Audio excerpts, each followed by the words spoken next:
todos. Vamos começar a nossa tarde com a doutora Natália Almeida.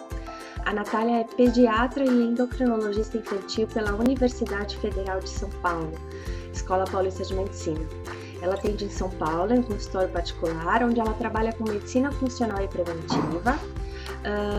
Ela faz puericultura pró-aleitamento materno e criação com apego.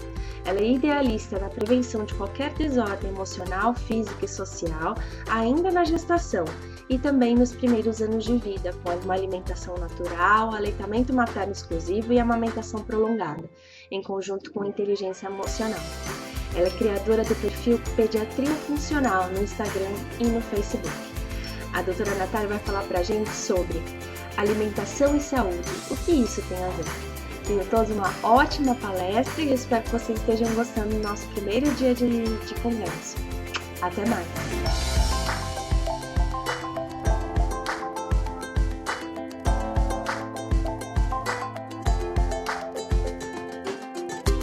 Boa tarde, pessoal, tudo bom? Meu nome é Natália, eu sou pediatra e endocrinologista infantil. Primeiramente, queria agradecer pelo convite de palestrar nesse evento tão especial que é o CONALCO. É uma honra estar aqui com vocês, poder difundir informações tão importantes e que a população está muito carente dessas informações que o CONALCO difunde. O tema principalmente alimentação infantil, introdução alimentar, né? O tema da minha palestra é alimentação e saúde, o que isso tem a ver. Quando eu fiquei sabendo inicialmente, falei, nossa, vai ser super fácil fazer a palestra, né? Então quem me conhece, me acompanha nas redes sociais, no Pediatria Funcional, sabe que eu foco 100% do meu trabalho na alimentação saudável e natural, na introdução alimentar e da importância disso na saúde de uma pessoa, no sentido preventivo de várias doenças. Mas depois, parando para pensar, é um tema muito abrangente, né? Eu poderia focar em muitos aspectos em relação à alimentação. Eu decidi focar em aspectos inovadores, né, e muito recentes, das provas científicas realmente de que os alimentos podem influenciar a nossa saúde. A conclusão do projeto Genoma em 2003 foi um marco na medicina e na nutrição. O sequenciamento do genoma humano descobriu que a gente só tinha 25 mil genes. Foi até por isso que o projeto acabou em 2003, antes do que se esperava. Porque a gente tem muito menos genes do que eles achavam, né? O arroz, por exemplo, tem 50 mil genes, dependendo da espécie do arroz. Então a gente comparando um arroz com um humano, a gente sabe que nós somos muito mais complexos, né? Então descobriu-se que, na verdade, quem comanda a biologia não é a genética, é a epigenética, são outros mecanismos. E é nisso também que eu vou querer focar a minha palestra com vocês hoje, né? Além disso, os estudos demonstraram que os nutrientes poderiam agir nos genes, influenciando sua ação, tanto silenciando alguns genes, quanto até estimulando a produção de certas proteínas, e com isso podendo modificar nossa saúde, trazendo benefícios ou malefícios. O gene é a unidade funcional do DNA que é responsável pela hereditariedade e pela instrução para a formação de proteínas. Aí eu montei um slide para explicar melhor para vocês que é importante saber certinho o que é um gene. Então vamos dar uma olhadinha aqui no slide. Do lado esquerdo a gente tem uma célula e um núcleo. Nesse núcleo que a gente vai ter o genoma, composto pelos cromossomos específicos. O cromossomo é composto pelo DNA, aquela molécula famosa aqui do nosso lado direito da tela, que é a dupla hélice. Aqui no centro as sequências de bases nitrogenadas, né, que é o sequenciamento que a gente faz, e um trechinho ali do DNA, que é o gene. Aquilo vai codificar uma proteína específica, né? Então aquilo é que é a unidade funcional do DNA, certo? E o cromossomo, a gente vai ter o DNA todo enrolado nele, formando a cromatina. Então ele vai estar inteirinho enrolado, por isso que ali no slide eles é como se tivessem puxado, né, um elástico indo desenrolando, porque ele está inteirinho enrolado para conseguir ficar bem pequenininho ali, tá bom? Surgiu então uma revolução genômica na medicina e na nutrição. a nutrigenômica, a ciência que estuda as diferentes respostas a diferentes dietas, porque algumas pessoas respondem bem a certas dietas, outras pessoas não, né? Então eu queria dar um exemplo para vocês entenderem um pouquinho melhor. No caso, vou falar sobre as abelhas. A gente sabe que na colmeia, todas as abelhas têm o mesmo genoma, as abelhas fêmeas, por causa do processo reprodutivo delas, que é a partenogênese, né? Então, a gente tem abelhas com o mesmo genoma, porém com um fenótipo bem diferente. O fenótipo é a expressão, né? Como se expressa. A abelha operária, por exemplo, ela tem 15 milímetros de comprimento. A abelha rainha tem 20 milímetros, bem maior. Qual que é a diferença entre essas abelhas? A abelha rainha vive cerca de 6 anos. A abelha operária vive cerca de 5 semanas. 62 vezes mais vive a abelha rainha. Por quê? Porque a alimentação da abelha rainha é basicamente geleia real a vida toda. Na verdade é geleia real a vida toda. Enquanto a coitadinha da abelha operária só consegue receber a geleia real por 10 dias. Então, nisso, a gente consegue saber que para a abelha, a geleia real é um alimento que consegue agir no DNA dela, produzindo longevidade, né? Com uma certa diferença muito considerável, 62 vezes mais a abelha rainha vive, certo? Então esse seria um exemplo muito importante da nutrigenômica. A nutrigenômica também é a área da nutrição que vai estudar como os compostos bioativos dos alimentos interferem na nossa saúde, como eles agem no nosso DNA através dos mecanismos epigenéticos. Então eu trouxe mais um exemplo para vocês, hoje em dia, que é muito bem conhecido, que é da família das brássicas. A família das brássicas, como a gente tem aqui no slide, ela é bem rica. Mas o que a gente mais conhece é o brócolis, né? A gente tem o brócolis ramoso, o brócolis ninja, o repolho também, que a gente tem bastante aqui no Brasil, couve-flor, a couve de Bruxelas, tá? A mostarda, o rabanete. Então, eles são alimentos que são muito ricos em algumas substâncias como o glucosinalato e o indol 3-carbinol. E para fazer essa conversão a gente precisa de uma enzima muito importante que é a mirosinase. A gente sabe que esse indol 3-carbinol ele tem uma ação importantíssima anticâncer, tá? Então comer brócolis, comer brássicas 3 vezes na semana impede muito a chance da pessoa desenvolver câncer. Tem vários estudos já demonstrando isso, então é uma prova aí da ação dos alimentos. Para isso, a gente precisa ficar atento em alguns aspectos. Por exemplo, essa enzima mirosinase, ela é muito importante, senão não converte no composto ativo, que é o indol 3-carbinol, que é o que tem o princípio anticâncer. Para que ela haja, a gente precisa triturar os vegetais antes de comer, tá? Então sempre picar, dar uma triturada e somente depois temperar. Mastigar bem os vegetais também antes de chegar ao estômago ajuda bastante na ação dessa enzima. Agora a gente não pode aquecer demais ou ferver na água por muito tempo, né?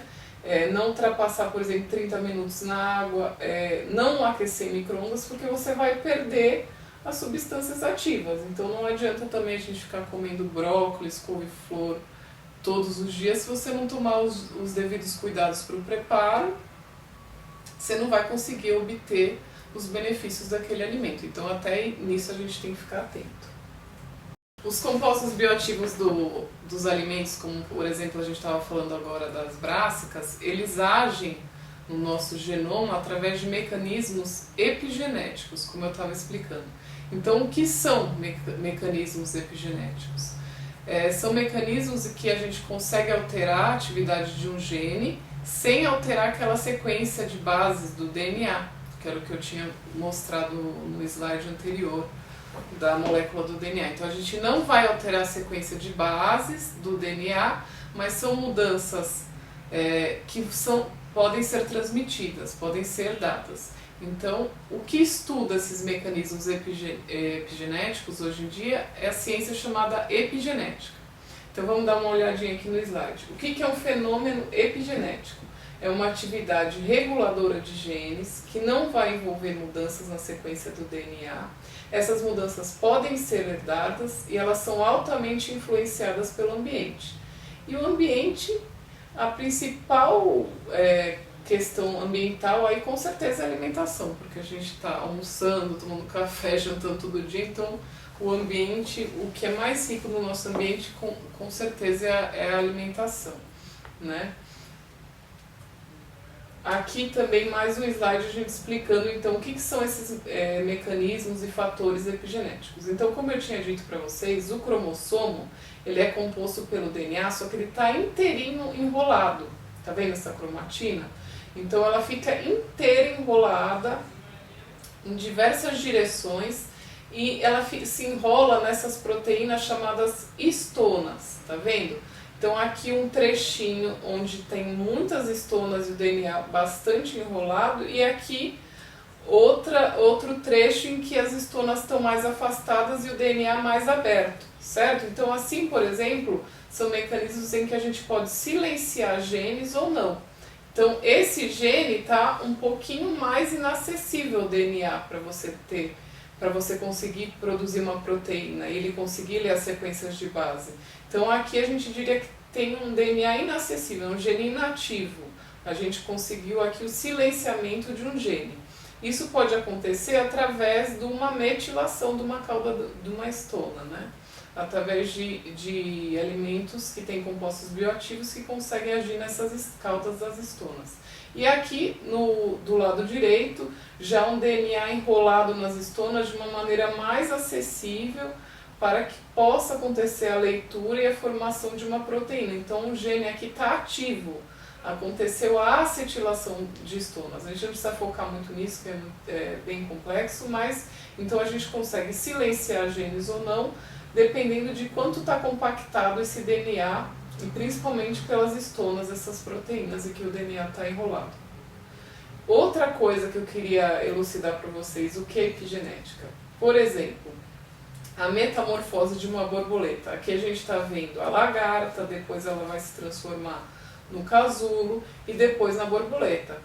Todos eles têm o mesmo genoma. A lagarta tem o mesmo genoma do que o casulo, que tem o mesmo genoma do que a borboleta. O que muda de uma fase para outra? É a expressão gênica, é a epigenética. E aí o fenótipo muda. Então a epigenética consegue determinar o fenótipo, né? Não foi o genoma que alterou da lagarta para ela virar o casulo, foi a epigenética, tá bom? Então a epigenética conseguindo modificar a manifestação, o fenótipo. O projeto Genoma também chegou à conclusão que a similaridade entre os indivíduos era de 99,9%, né? Então o que varia entre um indivíduo e o outro para a gente ser tão diferente um do outro, né? São os SNPs, né? O que são SNPs? Vamos dar uma olhadinha aqui no slide? São polimorfismos de nucleotídeo único. Então são mudanças numa única aqui dupla de bases, né? Num único nucleotídeo, que já muda muita coisa de um indivíduo para o outro. Então aqui a gente está vendo a cadeia do DNA em dupla hélice, certo? Em um indivíduo a gente tem aqui o grupo C e G, né? Citosina, guanina, enquanto no outro tem a timina e adenina, certo? Então teve uma única mudança aqui e isso pode modificar totalmente a expressão de uma proteína, a metabolização de um alimento, né? Então isso muda muito de um indivíduo para o outro. Então hoje em dia a gente estuda muito esses SNPs. Então eu queria falar para vocês de um SNP muito importante, que ainda é pouco conhecido, infelizmente, que é uma mudança que a gente tem no metabolismo do folato, que a gente sabe que é super importante para as gestantes. Então vamos dar uma olhadinha aqui no slide. A gente sabe que tem o ácido fólico que as gestantes tomam lá em cima, tá vendo? Suplementos e alimentos fortificados. E o ácido fólico, que é o folato da dieta, né? Os folatos da dieta que vão entrar aqui numa segunda etapa já, né? Então o ácido fólico ele precisa sofrer uma primeira metabolização para se tornar semelhante ao ácido folato que a gente tem dos vegetais verdes escuros da dieta. Aí tem uma cascata extremamente complexa aqui de metabolização do ácido fólico e do folato, para a gente ver como não é simples. Simplesmente vou comer folato, ele vai ter aquela ação esperada que a gente espera? Não é bem assim. A gente precisa que todo esse mecanismo funcione. Para que esse mecanismo funcione, a gente está olhando aqui, precisa de vitamina B6, precisa de vitamina B2 e precisa dessa enzima aqui, tá? A metileno tetraidrofolato redutase. Então, uma enzima em que existem SNPs, cerca de 20% das mulheres não tem uma ação dessa enzima. Não conseguem, portanto, transformar o folato da dieta no composto ativo do folato, que é o 5-tetrahidrometilfolato. Esse sim vai ter uma ação super importante no nosso DNA, né? Vai ter a questão da formação do tubo neural, do bebê, tudo. Então a gente sabe que estudar esses polimorfismos, saber as mulheres que não conseguem fazer a conversão para a gente já entrar com o composto ativo, né, suplementar já o composto ativo, ou então aumentar a ingestão de folato para que ela consiga converter, é importante. Então, não é bem assim, toda mulher se beneficia da ingestão de folato. Tem mulheres que pelo SNP diferente não conseguem transformar o folato na forma ativa, né? Então, como a gente vai saber isso? Muitas vezes através do histórico familiar ou simplesmente através de estudos genéticos mesmo. A prevalência de obesidade, de distúrbios metabólicos como o diabetes, o colesterol alto, está crescendo dramaticamente em todo o planeta. Essa epidemia tem diversas causas, entre elas o aumento da oferta de alimentos extremamente calóricos e processados, a diminuição da quantidade e da realização de atividades físicas. Hoje em dia a gente vê as crianças muito paradas em casa, tablets, celulares, computador, televisão o dia todo e cada vez menos fazendo exercício, né? Essas mudanças no nosso ambiente também geraram mudanças na nossa capacidade de regular a homeostase energética, de regular o equilíbrio energético do nosso organismo, de equilibrar o controle do nosso apetite, né? E se essas mudanças ocorrerem muito precocemente na infância, elas podem favorecer o desenvolvimento desses distúrbios metabólicos, como diabetes, que a gente estava conversando. Então, hoje em dia, a gente sabe que a saúde de um indivíduo é também determinada pela alimentação da sua mãe, pela dieta dessa mãe durante o período pré-concepcional, durante o período da gestação, durante o período de lactação. Então, depois que esse bebê nasce, também o ritmo de crescimento que ele vai ter, tudo isso vai determinar a saúde desse indivíduo. Então, hoje os estudos focam muito nessa questão da nutrição na primeira infância, né? São os 1000 dias de ouro, que hoje a gente fala tanto. Os 1000 dias de ouro incluem o quê? O período gestacional, né? O período que a criança nasce, os primeiros anos de vida que ela está sendo amamentada, né? Então a gente vai falar um pouquinho sobre... Diversos estudos mostraram que mudanças na nutrição na infância mediadas por mudanças na dieta materna poderiam influenciar a incidência desses distúrbios e todas as doenças relacionadas a eles, como as doenças cardiovasculares, os infartos, os AVCs, que são os derrames, né, acidente vascular cerebral, que hoje é a principal causa de morte aí no mundo, né?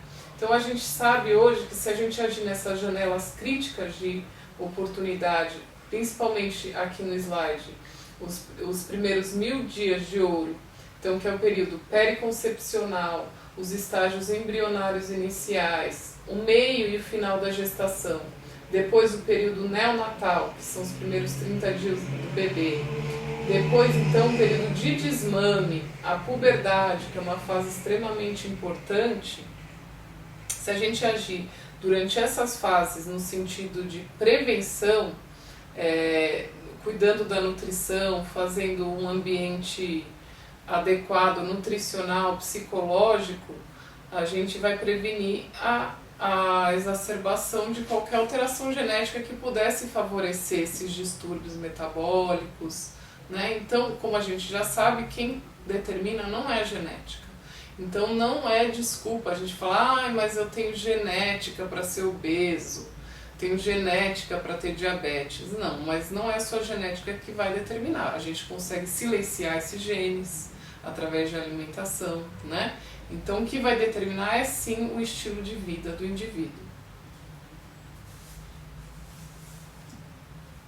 Então a gente sabe, por exemplo, que durante essas janelas críticas de oportunidade, se o indivíduo passar por desafios ambientais, eles podem determinar o balanço energético da vida adulta, tanto em relação à composição corporal, ao comportamento alimentar desse indivíduo, à sensibilidade à insulina, daí a gente pensando numa resistência insulínica, num diabetes tipo 2, né, que hoje em dia a gente já vê muito diabetes tipo 2 em criança, uma coisa que antigamente não existia, né?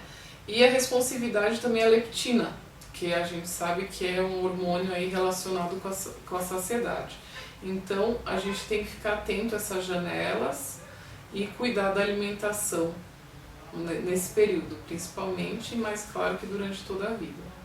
A obesidade leva ao aumento da morbimortalidade, aumenta o risco de doenças cardiovasculares, de doenças degenerativas, de câncer, né? Então, como a resistência ao tratamento da obesidade é muito grande, sem dúvida a prevenção é o melhor remédio. E essa prevenção deve ser iniciada no período pré-natal, identificando causas e fatores desencadeantes que poderiam levar a esses distúrbios metabólicos e agindo o quanto mais precoce, melhor. Hoje em dia, a gente tem estudos demonstrando que uma mãe obesa tem maior chance de o seu filho também ser obeso, tanto se ela for obesa na gestação, quanto se ela for obesa durante a lactação também. Isso aí por causa de mecanismos que a gente chama de imprinting metabólico. Para explicar melhor para vocês, eu fiz um slide explicando a diferença no conceito de duas dietas maternas diferentes. Vamos dar uma olhadinha aqui? Então, ó, dieta materna e efeito na prole. A gente tem aqui do lado esquerdo uma dieta materna rica em ômega 6. Então, o que seria essa dieta rica em ômega 6? Eu estou falando de ômega 6 de má qualidade, tá, pessoal? Alimentos industrializados, o famoso junk food, os óleos vegetais refinados, que esses alimentos industrializados são sempre ricos nesses óleos vegetais, a famosa gordura trans, né, que ainda no Brasil a gente consegue ter bastante nos alimentos. Muitas vezes está escrito não tem gordura trans porque não atingiu o mínimo que eles colocaram na lei, um valor mínimo. Se o alimento não atingiu aquele valor mínimo, eles podem escrever que não contém gordura trans, tá? Então cuidado. Essa dieta rica no ômega 6 processado de má qualidade resultou em obesidade na prole. Além da obesidade, resultou num acúmulo de gordura no fígado, a famosa esteatose hepática. A esteatose hepática é a principal causa de transplante de fígado nos Estados Unidos hoje. E sim, infelizmente, a gente vê muitas crianças já com esteatose hepática, o fígado gorduroso. Além disso, também essas crianças, filhas dessas mães com dietas ricas em ômega 6, também apresentaram resistência insulínica. Resistência insulínica é um estado pré-diabetes. A pessoa inicialmente tem uma resistência à ação da insulina e depois tem que então automaticamente produzir mais insulina para que ela possa agir e depois vai esgotando os estoques do pâncreas, né, de insulina até se tornar um diabético. E aqui, em contrapartida, uma dieta rica em ácidos graxos essenciais. Que seria essa dieta? Rica em peixes gordurosos, não peixes de cativeiro, né? Peixes criados livres, as castanhas, o azeite de oliva, o abacate, Os óleos que tem sim ômega 6, só que um ômega 6 de boa qualidade, como o óleo de linhaça prensado a frio, o de gergelim, né? Então não extraídos por aquecimento. Se no final da gestação e lactação geraram filhos que comiam menos. Além disso, as crianças eram mais magras e tinham melhor sensibilidade à insulina. Então aqui 2 exemplos de dietas ricas em gordura de diferentes qualidades. Então a gordura do junk food, a gordura dos alimentos industrializados, gerando uma criança obesa, com acúmulo de gordura no fígado, com resistência insulínica, enquanto uma outra dieta rica em gorduras boas, né, presentes nos peixes, nas castanhas, nos azeites, nos óleos de linhaça, são todos de extração prensado a frio, tanto no final da gestação quanto na lactação, geraram crianças mais magras, com melhor sensibilidade à insulina. Então, a importância da dieta materna aí. Mas agora, mais um slide elucidando ainda mais essa questão da dieta materna. Uma mãe que come muito carboidrato, então uma dieta rica em carboidrato, os seus conceitos têm menor peso, são mais sensíveis aos neuropeptídeos orexígenos. O que seriam isso? Seriam os neuropeptídeos, os neurotransmissores responsáveis pela informação da fome. Então, os conceitos de uma mãe que se alimenta mais de carboidrato, com a menor informação de fome, já estão sentindo muita fome, né? Vão comer mais, com certeza. Além disso, tem uma preferência por açúcar quando adultos. E por isso tudo um risco aumentado de obesidade, sem dúvida. Agora vamos ver também os efeitos de uma subnutrição materna, de uma mãe que teve uma nutrição restrita. O feto dessa mãe é eficiente para lidar com baixo suprimento energético durante a gestação. Provavelmente vai nascer pequeno também, né? O pequeno para a idade gestacional, PIG, às vezes ter restrição de crescimento intraútero, né? Não cresce bem durante os meses da gestação. Esse bebê a gente estuda muito hoje em dia na endocrinologia infantil. A gente sabe que ele tem maior predisposição à obesidade, dislipidemia, que são os distúrbios do colesterol, e resistência insulínica, quando submetidos a calorias suficientes. Por quê? Porque ele foi programado para lidar com baixo suprimento energético e calórico. Quando ele vem ao ambiente que a gente insiste em supernutrir aquele bebê que nasceu pequeno, ele não está habilitado a lidar com aquela quantidade de calorias. Então ele vai ter um risco aumentado de doenças crônicas e também de obesidade. Então a gente mostrou aqui que o ambiente perinatal é importante e determinante da saúde. Os estudos sugerem que a subnutrição durante a gestação e lactação podem levar ao feto então a ser metabolicamente eficiente com um baixo suprimento energético. Quando ele é submetido a uma alimentação normal, né, para ele seria uma alimentação excessiva, então ele vai responder de uma maneira a ter maior chance de ser obeso, colesterol alto, pressão alta, né? Então tomar um pouquinho de cuidado com isso. E ao mesmo tempo a supernutrição também pode programar o indivíduo a ser obeso, para você ver como é sutil a questão. A subnutrição pode levar o indivíduo a ser obeso, a subnutrição materna, e a supernutrição também pode levar o indivíduo, programar ele a ser obeso. Outra coisa que eu queria dizer, que a gente já sabe, tem saído até uma campanha aí na mídia a respeito da importância da dieta materna na composição do leite materno. Então a gente sabe que é muito importante continuar esse acompanhamento nutricional, ter uma nutrição adequada durante o período da lactação, porque vai determinar a composição do leite. A quantidade e qualidade desse leite consumido no período de lactação pode ter um impacto enorme no desenvolvimento da obesidade infantil, né? Então, leite materno também é muito importante a composição. Então, como a gente estava falando, a nutrição materna tem um papel essencial na saúde e desenvolvimento fetal. Os estágios críticos são a pré-concepção, que vai influenciar o desenvolvimento do óvulo, o ambiente uterino, a gestação em si, pela transferência de nutrientes pela placenta, e o período pós-concepcional, principalmente pela lactação, a transferência dos nutrientes que a mãe ingere e dos componentes da dieta pelo leite materno, como a gente estava falando. Durante a gestação em si, ocorrem os eventos celulares mais importantes. Então, o feto vai necessitar de eventos bioquímicos, moleculares, genéticos extremamente regulados e orquestrados. E essas são as janelas críticas de oportunidade, nas quais a gente pode agir, certo? Novos estudos comprovam também a importância da exposição aos nutrientes durante a gestação para o desenvolvimento do sistema imunológico do feto e, consequentemente, suscetibilidade a doenças alérgicas. A exposição ao ambiente pré-natal pode ter influência na saúde também pelos mecanismos epigenéticos, como a gente tinha falado. Existem evidências que esses mecanismos também vão regular a expressão gênica durante a formação e diferenciação do sistema imunológico e que ele é extremamente sensível a variações ambientais, o sistema imunológico. A ingestão, por exemplo, de micronutrientes pode influenciar o fenótipo, então a manifestação de diversas doenças. Vamos dar uma olhadinha no slide. Por exemplo, o sistema imunológico então é sensível a variações ambientais. O ambiente pré-natal tem uma influência importante por mecanismos epigenéticos no desenvolvimento desse sistema imunológico. Hoje em dia a gente sabe que 40% da população mundial apresenta doenças alérgicas e autoimunes. Então é um boom de problemas alérgicos.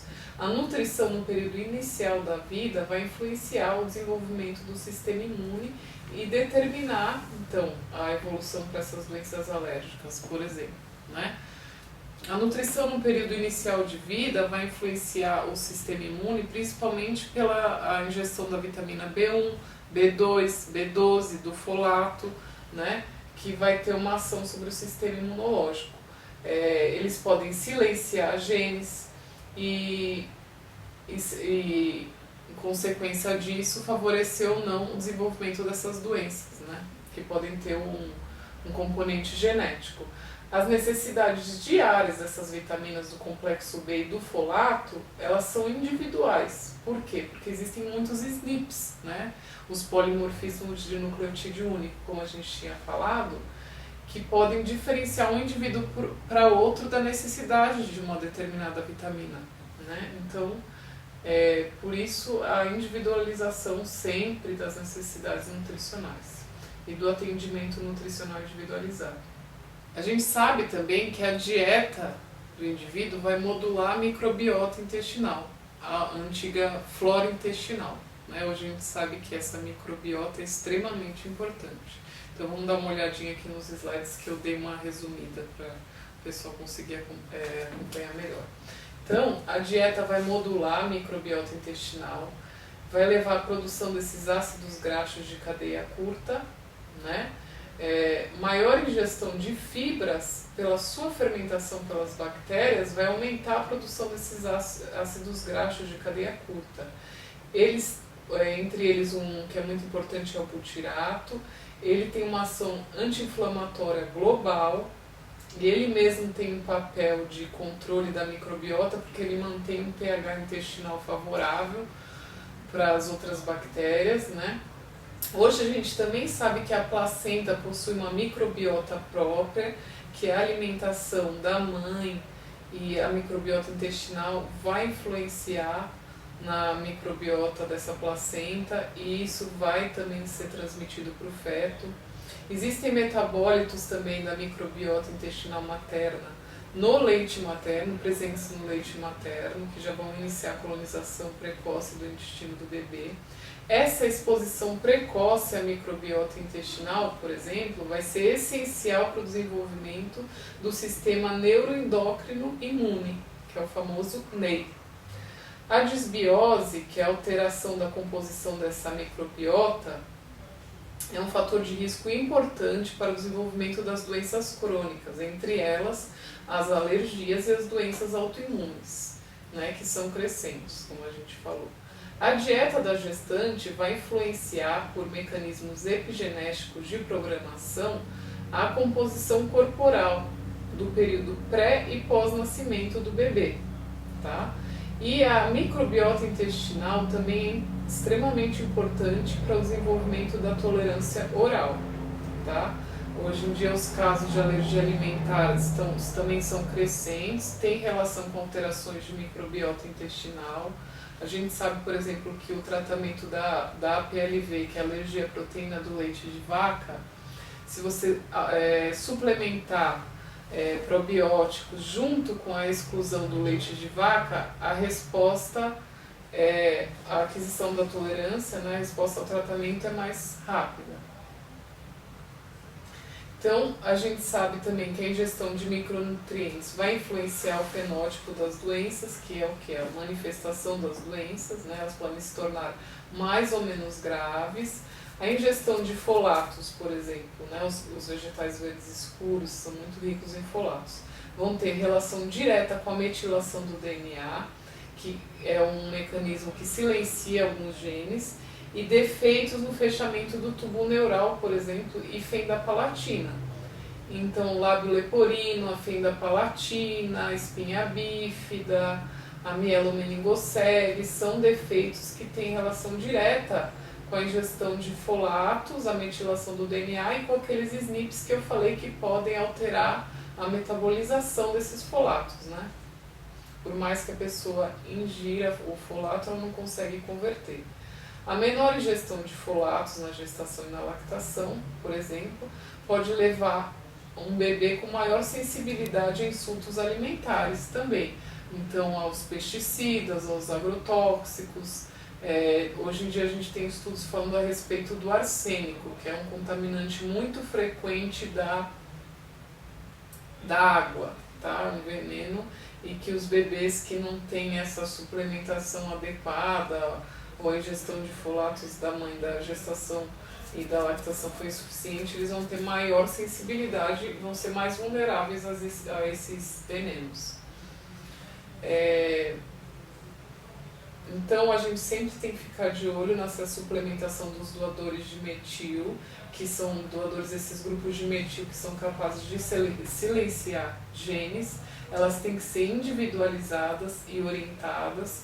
Um exemplo de uma dieta rica em doadores de metil, por exemplo, a colina é um doador de metil importante, está presente na gema do ovo, a betaína está presente na beterraba, os folatos são os vegetais verdes escuros, as principais fontes, a vitamina B6, o abacate, as castanhas, a couve de Bruxelas, a vitamina B12, por exemplo, como fonte, os ovos, os peixes e as carnes. Esses todos micronutrientes são essenciais para o desenvolvimento do sistema imune e eles vão ter um efeito persistente no desenvolvimento da microbiota do concepto. Então, concluindo essa parte do sistema imunológico que a gente estava falando, através da nutrigenômica a gente pode controlar o desenvolvimento do sistema imunológico. Ele vai ter um efeito persistente na microbiota do concepto. A mãe obesa vai ter maior risco de ter filhos obesos, e a gente hoje em dia tem vários estudos comprovando que a obesidade tem relação com uma alteração da formação da microbiota intestinal, tá? Então, concluindo toda a palestra de hoje, em primeiro lugar, você é o que você come, que nem todo mundo diz? Não, você é o que você come, o que digere, o que absorve e o que metaboliza. Então, sempre aconselhamento nutricional individualizado, pessoal. A dieta materna é importantíssima para a prevenção de doenças crônicas, alérgicas, metabólicas, imunológicas, redução do risco de obesidade, para reposição adequada de micronutrientes, cuidado com a alimentação materna, principalmente também pela sensibilidade dessa microbiota. Hoje em dia a gente sabe que distúrbios da microbiota têm até relação com o autismo nesse bebê, tá? Tratamento dessas alterações de microbiota da materna e ou do bebê, tá? Cuidado com estresse e emoções negativas durante a gestação. Hoje a gente sabe que existe um imprinting dessas alterações emocionais também, tá? E que um bebê que é submetido a maior estresse durante a gestação vai sofrer consequências. o aleitamento materno exclusivo até os 6 meses e o desmame natural como segredo para a resiliência, para a prevenção de doenças crônicas e obesidades, para a prevenção de infecções, para a colonização adequada da microbiota intestinal, também a introdução de possíveis alimentos alergênicos de maneira lenta, gradual, durante todo esse período, para a gente conseguir estabelecer uma tolerância oral. Os métodos de introdução alimentares participativos, que é o que o CONALCO aborda sempre, para adequar o controle de saciedade, a homeostase e o equilíbrio energético, para a criança desenvolver um melhor vínculo com a alimentação. A introdução também de alimentos funcionais, sempre com orientação profissional. Eu sempre falo sobre eles no meu perfil na internet, mas vou dar alguns exemplos. Por exemplo, o óleo de coco, né? O óleo de coco tem uma ação antibiótica, antiviral, bactericida, são triglicéridos de cadeia média, o ácido láurico principalmente, né? Também está presente no leite materno, o óleo de peixe, que é o ômega 3, que hoje em dia a gente sofre uma deficiência muito grande porque os peixes são criados em cativeiro, tá? O azeite de oliva extra virgem, tá? A cúrcuma, por exemplo, o açafrão da terra. Pensar na microbiota intestinal como um microecossistema, cuidado com a sua formação, com a sua manutenção, tá? Alterações ambientais podem induzir mudanças em sua composição, principalmente a dieta, tá? Mas quais são essas alterações que vão induzir mudanças na composição? O tipo de parto é muito importante para a formação da microbiota intestinal. Então, parto normal a gente sabe que é preferencialmente importante para a formação da microbiota, porque a criança, durante a passagem no canal de parto, ela já adquire algumas bactérias do canal de parto, né? Então as crianças nascidas de cesárea, por exemplo, já têm um maior problema com relação à microbiota intestinal. A exposição a medicamentos, por exemplo, né? Então cuidado com a utilização de medicamentos sem necessidade, e hoje a utilização de medicamentos muito agressivos desde muito cedo. A nutrição e o tipo de alimentação da mãe e do bebê também tem relação, gordura trans, né, agrotóxicos podem influenciar muito essa microbiota, que é muito sensível. O estresse também influencia a microbiota, né? Então nada adianta a gente cuidar muito da alimentação e viver estressado, que vai alterar essa microbiota com certeza. O grau de higiene, então cuidado com a superproteção, não fazer limpeza exagerada dos ambientes, a criança precisa ter contato com as bactérias. A gente sabe que esse grau de higienização excessiva teve relação com esse boom de doenças alérgicas que está acontecendo. As infecções também têm relação com o desenvolvimento da flora intestinal, então cuidado, né? Então criar hábitos saudáveis desde o nascimento até antes deles, né? É possível modificar hábitos da família durante o período pré-concepcional, incentivar sempre as atividades físicas, o ar livre, o controle de estresse sempre, a vitamina D. Então é isso, pessoal. A palestra de hoje vai terminar por aqui. Muito obrigada pela presença de vocês, por terem ficado comigo agora até o final. Qualquer dúvida eu vou estar à disposição. Espero vocês na minha página do Facebook, Pediatria Funcional, e no Insta, Pediatria Funcional também. Qualquer dúvida, meu e-mail é pediatriafuncional@gmail.com, e que o alimento seja nosso único remédio. Um beijo, até a próxima!